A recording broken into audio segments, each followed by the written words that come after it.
Hello, hello. We are just now starting this live. So, hello, Denise. Welcome, welcome. How are you today? I was originally thinking about, excuse me, so many mold spores in the air right now. I was originally thinking about doing a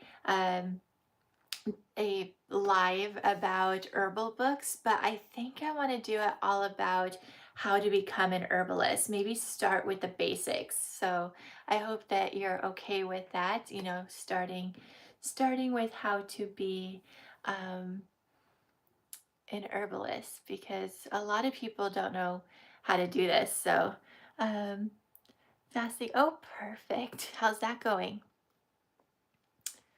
How's that doing?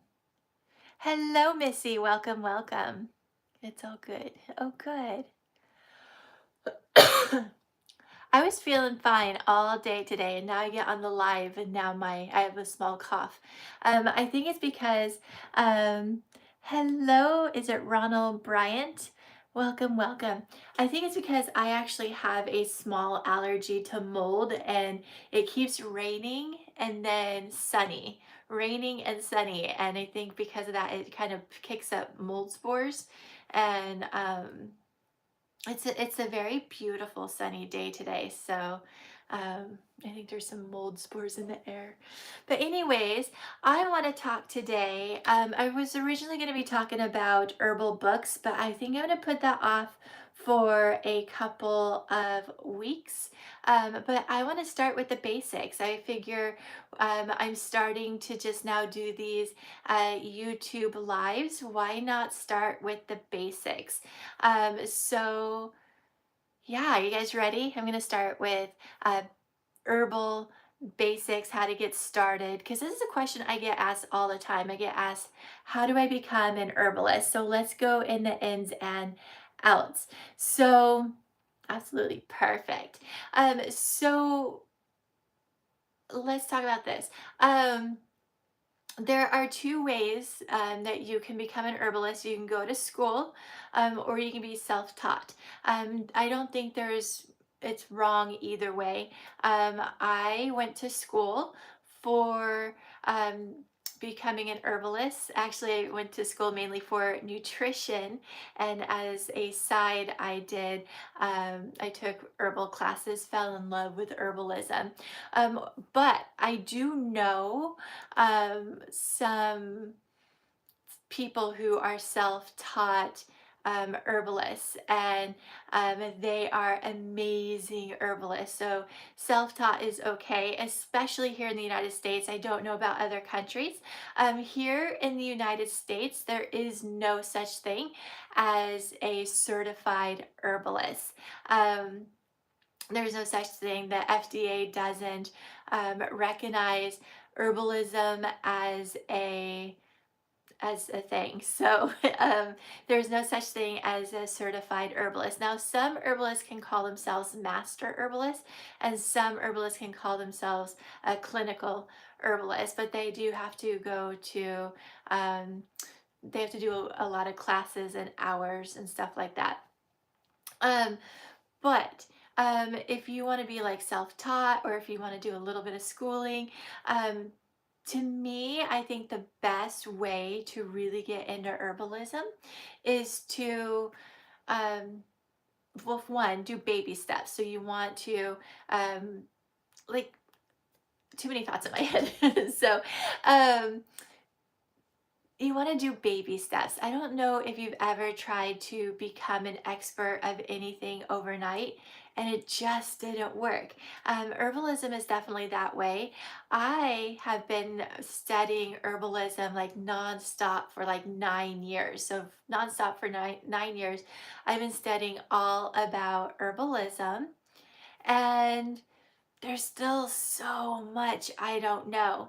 And now I strongly believe that in like 20 years, I can say, hey, I've been nonstop learning about herbalism for 29 years, and there's still so much I don't know. So it's a very open-ended topic. I don't think anybody knows everything about herbalism because there's just so much to it. So um, there's that, and then um, I just think it's really good to learn about one herb at a time. So one herb at a time, really get to know it, form a relationship with it, form a connection. And you're like, okay, but what herb should I pick first? Um, I think that there is several ways that you could pick an herb. So, and I would do the one that relates best to you, like what you just feel is going to be the best for you. But one is you can pick like an illness or disorder that you have. For example, I used to struggle with anxiety.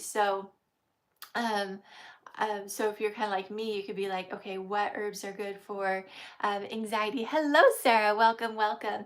What herbs are good for anxiety? We're learning all about how to get started in herbalism today. So I hope that you're okay with that topic. But I thought let's start with the basics. So yeah. so um, perfect. Okay. So where was I? I forgot where I was. Um, oh, so let's say I have, you're like me and have anxiety. You could be like, okay, what herbs are good for anxiety? And then maybe pick one of those herbs, one that you just you feel called to, and learn everything you can about that one herb.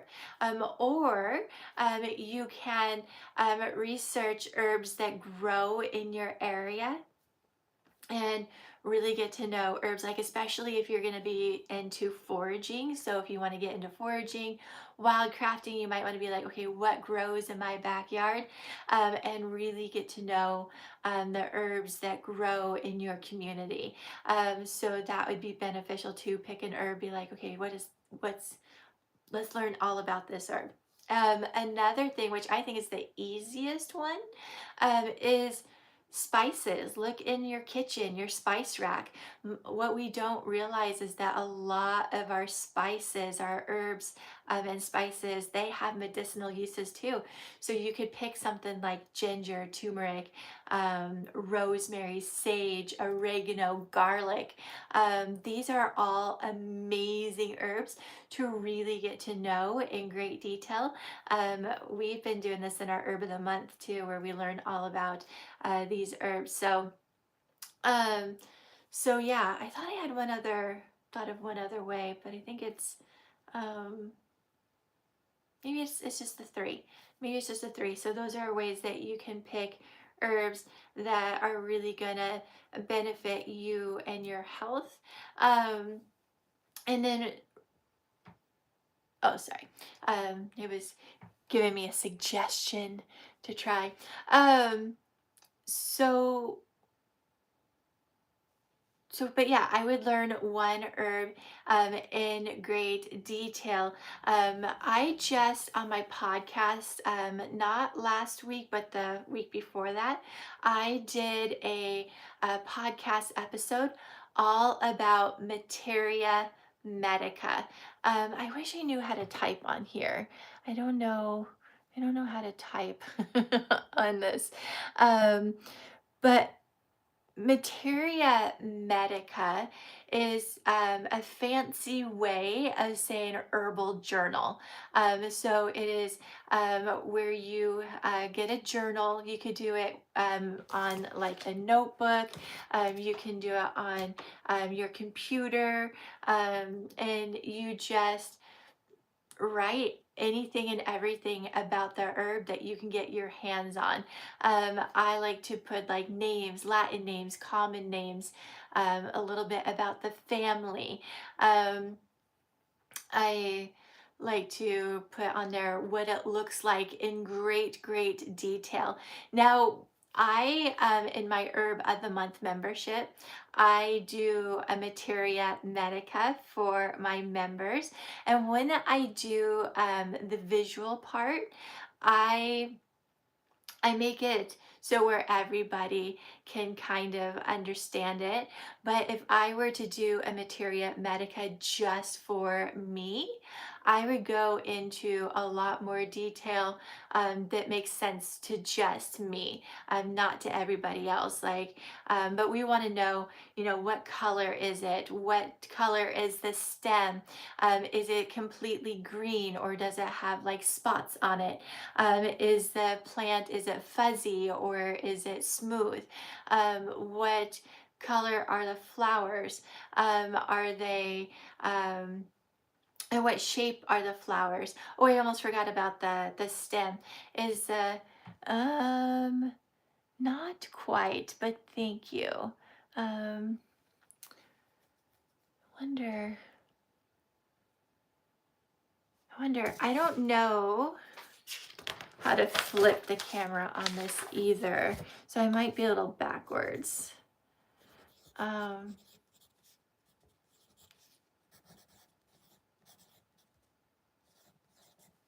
I don't know if this is gonna be backwards. I think it is. It is, but it's Materia Medica. And I have really bad handwriting, so don't mind my handwriting. I wonder what this button does.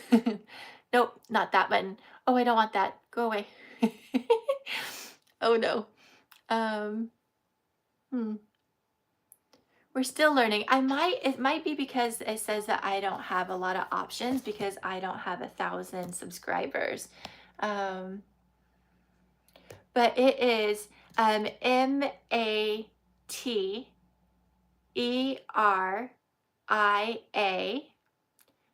space Medica.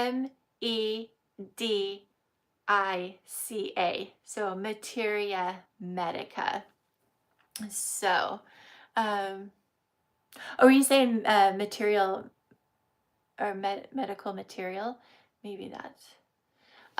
So, um,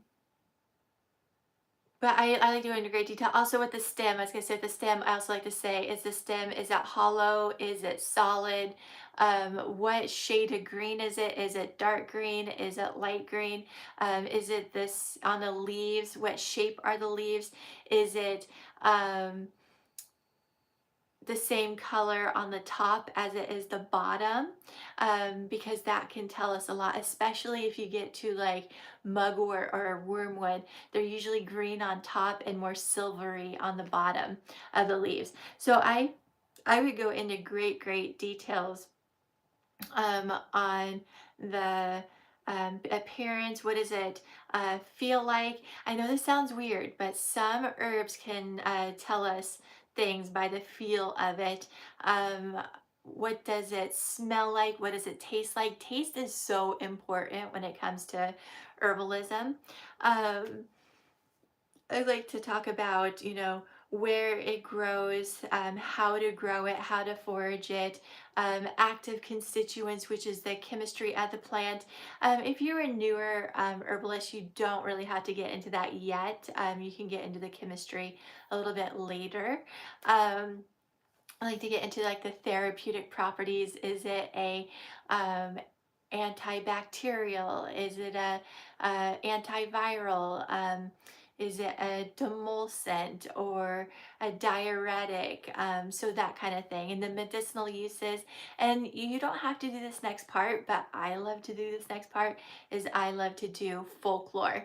So folklore, and then maybe any recipes. So this is a Materia Medica. And so you can make your own. Um, and shameless plug, but I have a membership called Herb of the Month. And every month, we learn about an herb in great detail. For the month of March, we're learning all about wormwood. And in this um, PDF file right here, I created a Materia Medica for my members. So there's a Materia Medica right here. And then I have another recipe or another PDF for recipes. So um, there's that. Also, Something that I know that a lot of herbalists try to do is they're like, oh, I love herbs. And then they start blending like 10 herbs together all at once. I love tea blends, but if you are new to herbalism, I would not do that. Just because, let's say you blend um, 10 herbs together. Now, think about, let me just kind of back this up just for a sec. Um, I didn't hear that last part you said. Um, about blends, a lot of people, like a lot of new herbalists, they like to like blend 10 herbs all at once. Um, and I love blends. I think that there's a time and a place for blends, but um, I don't think that you should do that as a new herbalist, because um, herbs are similar to food. You know how like certain foods can make some people feel absolutely amazing, but another person not so well? The herbs can do the same thing. Herbs, people are different. I strongly believe in bio individuality. And so one herb might make me feel absolutely amazing, but might not make you feel amazing. And what happens if you start to blend 10 herbs together and then all of a sudden you don't feel good? Which of the 10 herbs that you just blended together is making you not feel so good? You won't know because you blended every herb. So I always like to recommend for um, my people to try herbs individually first, to really get to know them, to um, get to see what they look like. What do they look like? What do they taste like? And then most importantly, how does this herb make me feel? And then once you get to really know an herb and be like, okay, yes, this herb is for me, and then this herb is for me as well, then you can start blending them together. And again, shameless plug, but in my shop, I have 6 kits that people can do this with. I have the starter kit, which the starter kit is my #1 seller.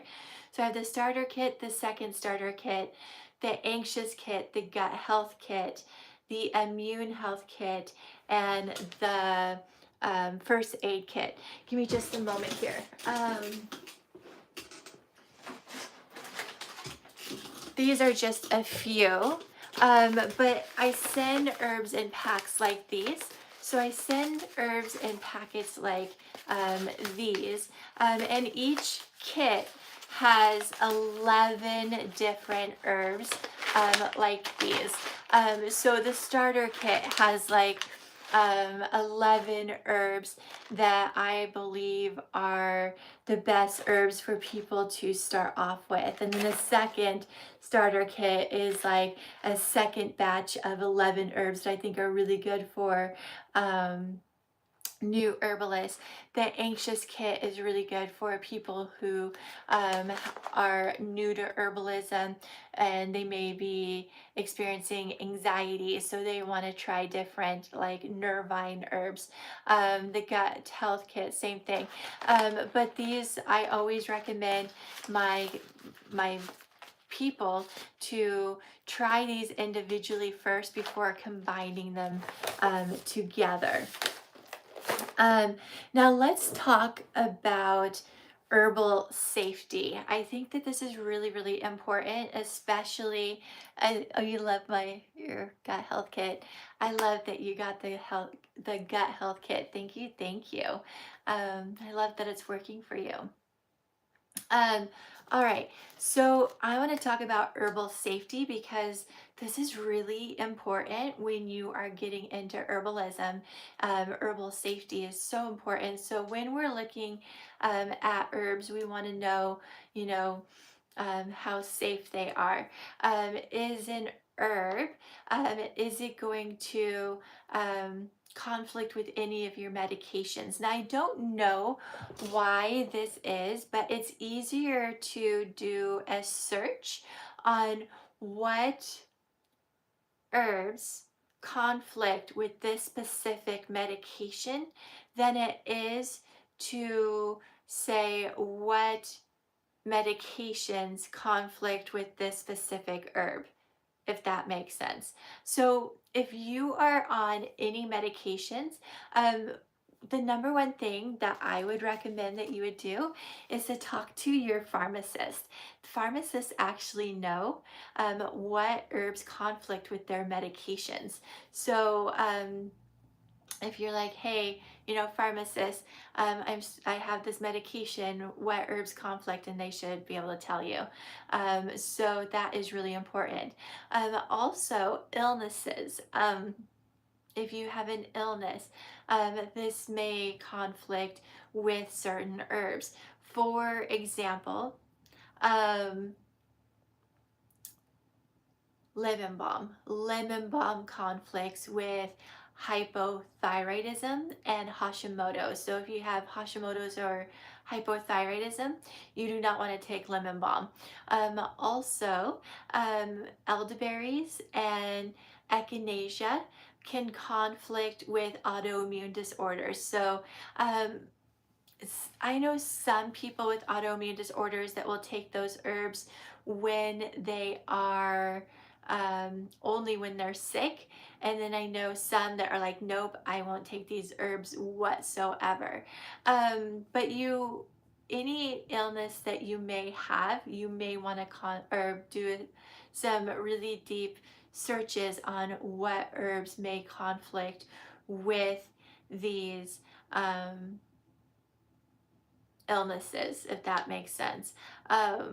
Another thing you want to look out for is pregnancy. This is my weak spot. I don't know this area too well, but there are a lot of herbs out there that do not do well with pregnant women. A lot of herbs will stimulate the uterus, and this can cause a lot of issues. There's also a lot of herbs out there that can conflict with breastfeeding moms. There's some herbs that will dry the milk supply out. There's some herbs that you just don't want to pass on to your baby. So you want to look um, into that as well. So those are really, really important to really look at. Okay, so we have medication, we have illnesses and disorders, pregnancy, and breastfeeding. Also dosages. So you really want to learn dosages. There are some herbs that you can take in large amounts, like nettle, oat straw, hawthorn, red clover, cleavers, chickweed. Well, chickweed you might want to not take in like large amounts, but these are all herbs that you could take in larger amounts. And then there are herbs that if you do that, it may cause issues, especially, let's talk about that. So there are, let's see, they'd rather blame the herb for the conflict of medication than blame them. Yep, I agree. That does make sense. um Absolutely, that does make sense, and I do agree. And so, um, herbs that have lots of flavors, like peppermint, lemon balm, ginger, holy basil, um, these herbs, so any herbs that have lots and lots of flavor to them, they're usually safe to take on a daily basis, but you don't want to take them in higher amounts because they have high volatile oils in them.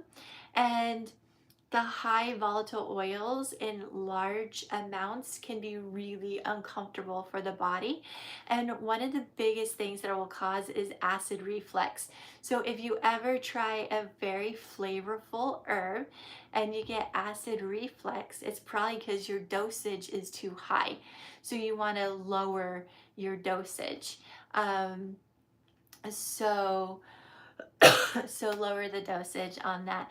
And then there's other like herbs like poke. I don't usually work with poke because um, I just haven't found a reason to have to work with poke.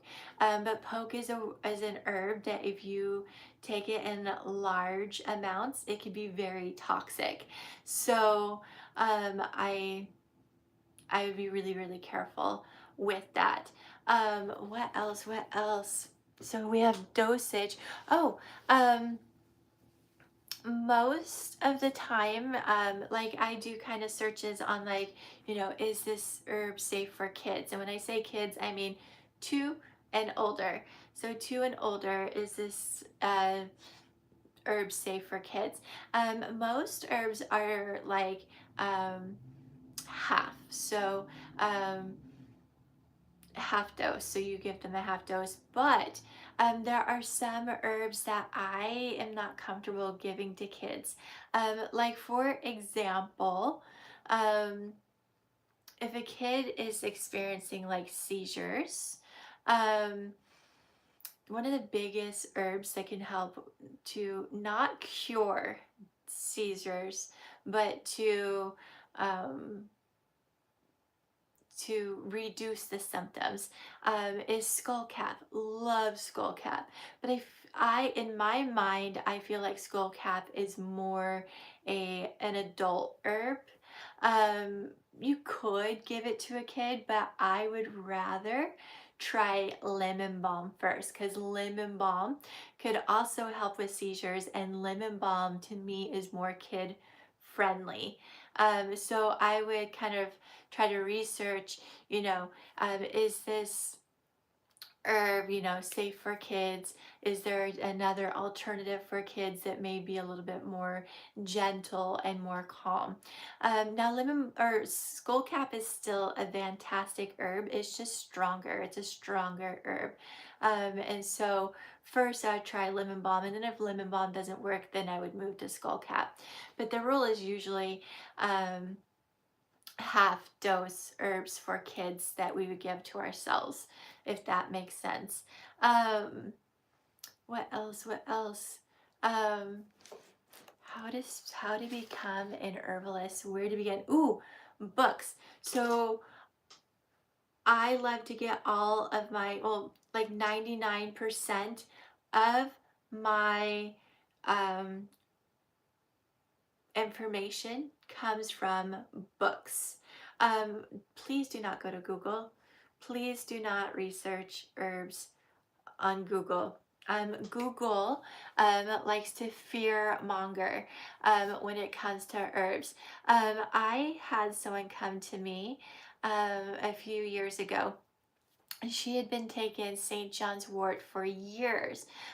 She made sure that her medication didn't conflict with St. John's wort because there's a lot of medication can conflict with St. John's wort, so you got to be careful with that. Um, but she took St. John's wort for years and had no issues with St. John's wort. And then one day, she decided to do a bunch of research on Google, and Google told her that St. John's wort was horrible and she shouldn't take St. John's wort anymore. And so she freaked out and stopped taking St. John's wort, even though it was really helping with her like anxiety and depression. And then she was like, okay, now that I stopped taking St. John's wort, now my anxiety and depression came back. And I'm like, St. John, if it was working, it's okay. But there is a lot of fear mongering when it comes to herbs. And so I really recommend that to not Google information. I love books. I also do not trust one source. So I have multiple books so I can kind of cross reference and um, try to figure out what the majority is saying. The mind is so powerful, right? Shame on Google. I agree. So never I never ever do that. Oh, and so I like books. A resource that I don't use a lot, but I do see that a lot of my fellow herbalists use a lot is like PubMed. So PubMed is another great way, especially if your mind is very into science, if your mind is very analytical. Um, PubMed is probably going to be a really good resource for you, and I do recommend PubMed. Um, Now, that being said, um, I don't know if you've heard of this famous well, I would say famous popular herbalist. His name is Seja Popham. So Seja Popham, he went to school, like he really went to school for like herbalism and botany and all of that. And he said that while he was in school, his teacher actually had them do look into PubMed and see what studies actually seemed like they were true and what studies actually were not true, because I guess there are some not so true studies on PubMed, and that they kind of figured it out. Um, and so that's kind of scary to think about.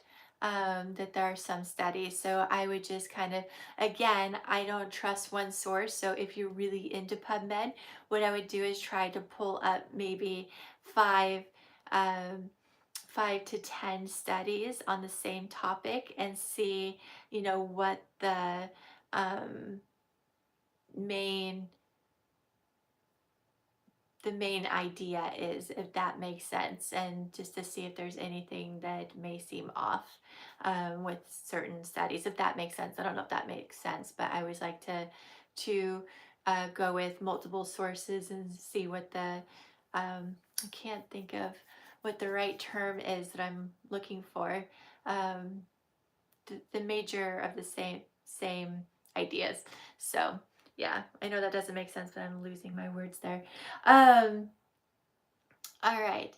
Let's talk about, I want to talk about books, like I said, another time, but let me tell you about some herbalists that I just absolutely love and trust. Um, that's when our gut health and truth meter comes in handy. Yes, yes, yes. So let me tell you about some herbalists that I absolutely trust and love to get my information from. One is Rosemary Gladstar, especially if you are a new herbalist. Rosemary Gladstar is amazing. Um, so Rosemary Gladstar is so good for um, newer herbalist. She has a bunch of books. Maybe we'll do that next Monday. Next Monday, we'll definitely talk about books and I'll show you some of her books. But she is really good for newer herbalists. Um, I really like another herbalist called, her name is Robin. I just lost her name. I think it's Robin Rose Bennett. Robin Rose Bennett. Let me double check. Um, yeah, okay. I second guessed myself there for a sec. She, to me, I think she's really good for some newer herbalists, but maybe more of a, I don't know. I do think that there's some new herbalists that would really love her information, but with her books, I wonder if there's a few newer herbalists that might get a little overwhelmed. but I like her. One of the things that I love is, yes, I love the sciencey stuff. I love to nerd out on science. But even though we are all, I believe in bio individuality, um, I love to read things of um, relatability. So I love hearing about herbal stories and like, hey, I tried this herb for this and this happened, or I gave this herb to a friend for this and this happened, or I gave this herb to my brother and for this and this happened. And Robin Rose Bennett does that in her books, and I absolutely love it. But Robin Rose Bennett is amazing. Um, Saja Popham, he is really good, but I personally think that you should go maybe from Rosemary Gladstar to Saja Popham. Saja Popham is a little bit more advanced. Well, maybe intermediate. So intermediate, he really, really goes into depth on herbs. And so I think the information that he shares is absolutely amazing, but it might be overwhelming to brand new herbalists. I have one of his books. Actually, I think he only has one book. I have his book, and I read it a couple years ago, and I think that one of these days I have to reread it because I don't think I retained everything that he wrote because he was that in depth. Matthew Wood is another fantastic herbalist.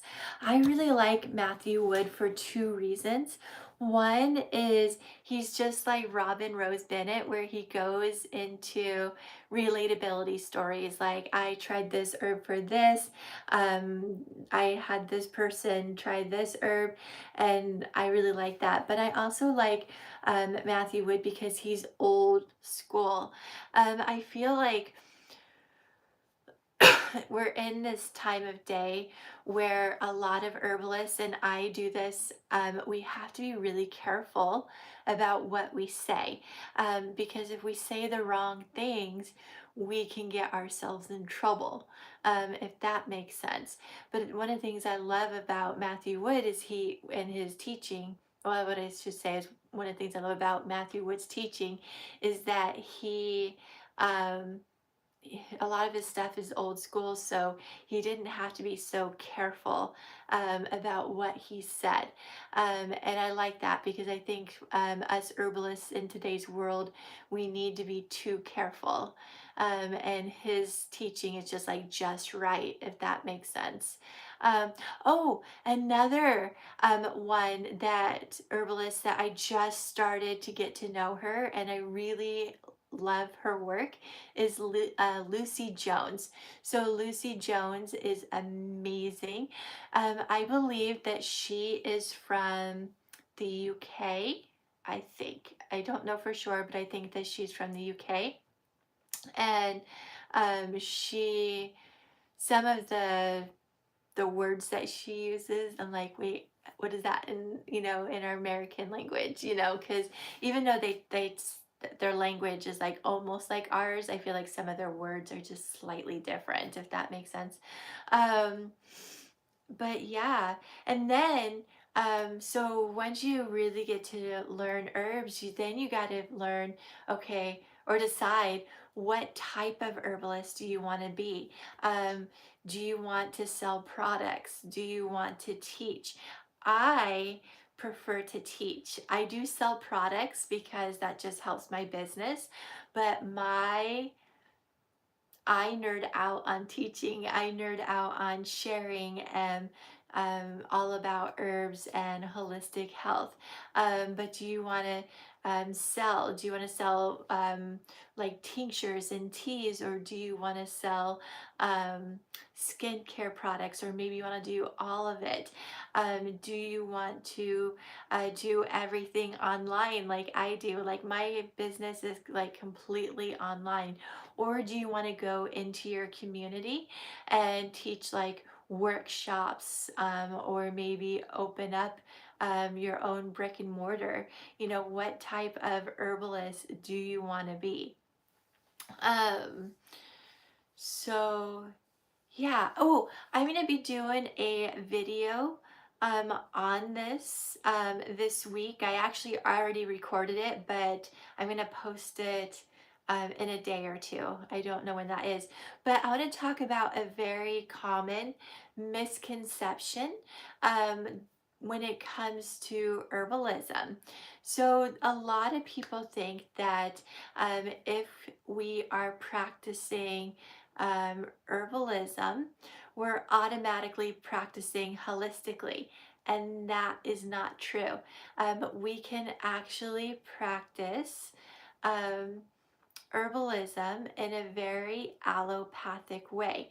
So let's talk about one of the main differences between um, allopathic versus holistic. So allopathic is more like modern Western um, medicine.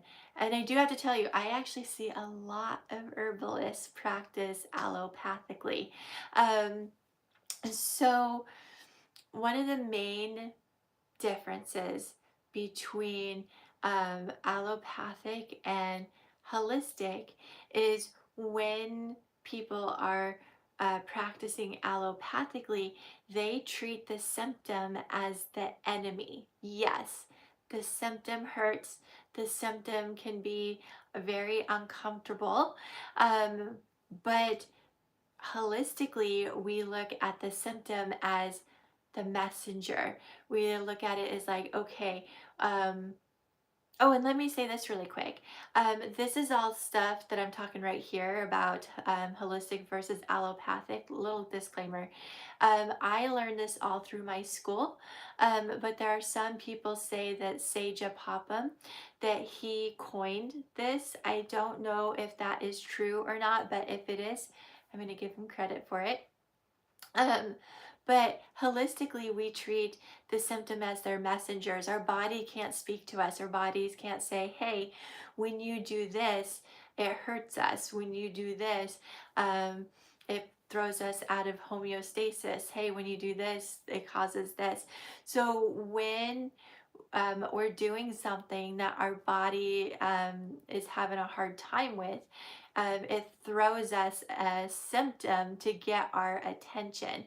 Now, allopathically, they try to um, treat although in herbalism in the United States, we're not really allowed to say treat, but I'm just going to say it for this one because I'm talking about allopathically. But um, allopathically, they try to treat the symptom. They try to get rid of the symptom. Holistically, we're more like, okay, what is this symptom trying to tell us? How can we get to the root cause of this symptom and to reverse this symptom? So for example, the one that I like to use because to me this is the easiest to talk about is, let's say you have seasonal allergies. So you have seasonal allergies and um, you go to a herbalist that may not realize that they're practicing allopathically. They're going to be like, oh, you have seasonal allergies. Maybe you should try mullein or plantain or actually they probably wouldn't say plantain, they say like mullein or peppermint, eucalyptus, maybe they would say nettle, and these are all fine, and I strongly believe that you should do that, you know, do these herbs. But when you're practicing holistically, you're like, okay, instead of trying to treat the symptoms of seasonal allergies, why don't we get to the bottom of what is causing these seasonal allergies? A lot of times it's a stagnant liver. So we would want to look maybe into herbs for the liver. So holistically, we would probably be like, okay, let's do those other herbs to help with the symptoms, but let's also do like milk thistle or dandelion leaf and or root, um, orange peel, um, artichoke leaf, long steeped chamomile. These are all herbs that are really beneficial for the liver, but it also can be a gut issue as well. So maybe you would want to um, look at anything that might be causing gut issues. Leaky gut is a really big issue right now, and leaky gut could be caused by no, leaky gut can cause food sensitivities. I need to say it that way. So leaky gut can cause food sensitivities. So um, the number one the number one cause for seasonal allergy is dairy. I know that that's a pain to hear, but dairy can cause food sensitivities and seasonal allergies. Wheat, maybe, cucumbers, watermelon, maybe. Um, they're also common, but not as common as dairy. But we want to heal. Like if we suspect a leaky gut, we want to heal the leaky gut. And I don't know if you see that we're kind of going down this chain. So we're adding more because we're thinking holistically, and we want to get to the root cause. So um, we could look into herbs like marshmallow root, um, plantain, calendula. Those are all amazing. I would also do like bone broth, L-glutamine. These are all going to be beneficial. Recently learned the dirty colon. Mm-hmm. Yep, and that's probably because the liver and the dirty colon are, they're both eliminating organs. So liver and the dirty colon are both eliminating organs. So if the liver is stagnant, I can definitely see that a dirty colon would be stagnant too. And if a gut is having issues, I can definitely see that the colon would be dirty as well, if that makes sense. So everything is like connected. So, but this is like a way, like this is allopathic versus holistic. Let's do one more. For example, let's say that somebody came to us with um, eczema. So someone came to us with eczema. Um, Allopathically, someone would probably say, hey, eczema, um, do like uh, calendula. Topically, try calendula, maybe aloe vera, um, stuff like, topically, to where holistically, we would be like most skin issues are caused by gut issues. Now, it's so funny because I sometimes feel like I sound like a broken record. But same thing, it's kind of interesting. Same thing with seasonal allergies and skin issues is leaky gut. It could be caused by leaky um, gut. Um, and again, just like seasonal allergies, like eczema, the number one cause for eczema is dairy. So that darn dairy. I actually, in all honesty, don't think it's the dairy itself. I think it's all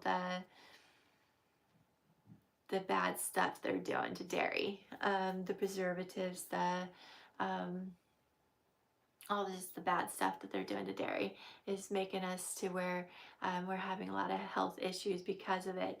I can't remember how to word this. I just recently found out that Pfizer, um, like at first I heard someone say that Pfizer owns most of the dairy products out there, and that's not true. They It's an enzyme. I think it's an enzyme. Don't quote me on that. But I think they provided an enzyme, Pfizer provided an enzyme, and they sell it to a lot of our dairy uh, manufacturers. So a lot of our dairy manufacturers has Pfizer enzymes in it, if that makes sense. Um, The red is coming from them. I apologize. I don't know what red means, but yeah. Um, but dairy is the number one cause for eczema as well. And so this again, I would look into if someone has eczema, I would look into gut issues. Now, it could it's more than likely a gut issue, but it could also be a lymphatic issue as well. So I would maybe try to maybe combine some gut issue herbs or some gut herbs with maybe lymphatic herbs and see what happens. Um, oh, thank you. Um, it's what is used to make cheese. Perfect. Thank you. I appreciate that. I looked it up the other day, but I already forgot some of the stuff I read about it. So I appreciate that. So, um, so yeah, so I don't know if you kind of see the difference between allopathic and holistic. So, um, holistically, when we're practicing herbalism holistically, we're trying to figure out what is the root cause of an issue. And sometimes, actually, a lot of times, I have found that it isn't root cause, but it's root causes. That there's multiple causes for an illness. And so, um, especially with like, mm, well, I'm trying to think. Seasonal allergies is mostly going to be like a liver gut issue, but it could also be um, a hypervigilant immune system. Eczema, like I said, is usually going to be like a gut, possibly lymphatic system. So but yeah, so I am so for a lot of people say, hey, we got to meet people where they are, and I just can't. I'm a very let's find the root type of person. I cannot give people band-aids. I cannot say, hey, let's try to patch up this symptom. I'm like, I cannot do it. I wish I could, but I need to get to the root cause. And I think I annoy people sometimes when I'm like, I need to get to the root cause. Oh, let's talk about this too. I want to talk, this is, segueing into another topic here. Um, One of the things that, sorry, too many thoughts. I'm like, where do I want to go from here? Because I just got an idea of where I want to go from here. Um, there is no one way to do herbalism. One of the things I love about herbalism is, yes, we're talking about medicine, we're talking about herbs, but every herbalist out there does things a little bit differently. And I think that that's beautiful. I think that herbalism, like I said, even though we're doing it a little bit, um, um, even though we're doing like medicine, I also feel like herbalism can be an art. So it's kind of like an art, and everybody does it a little bit differently. And I have actually had to block a couple of herbalists on TikTok because they would be like, no, it's this way or no way. No, it's this way or no way. And I'm like, absolutely not. Now, we don't want to be spreading false information, but um, we want to practice, our own way, make herbalism our own, and figure things out. And like I said, there are some people who are happy to, and that's fine. There's some people who are happy to um, give people the herbs for their symptom, and that is perfectly fine, but I'm not that that herbalist. I like to get into the root cause of what is causing this. Yes, there's no magic pill. To me, traditional Chinese medicine comes in. Oh, I love that. Everything is connected. And then, because we're running out of time, I want to leave off with this. When it comes to herbalism, I have had to block a couple herbalists that wanted to go into competition. Herbalism should not be a competition whatsoever. Like I just said, um, everybody does herbalism differently.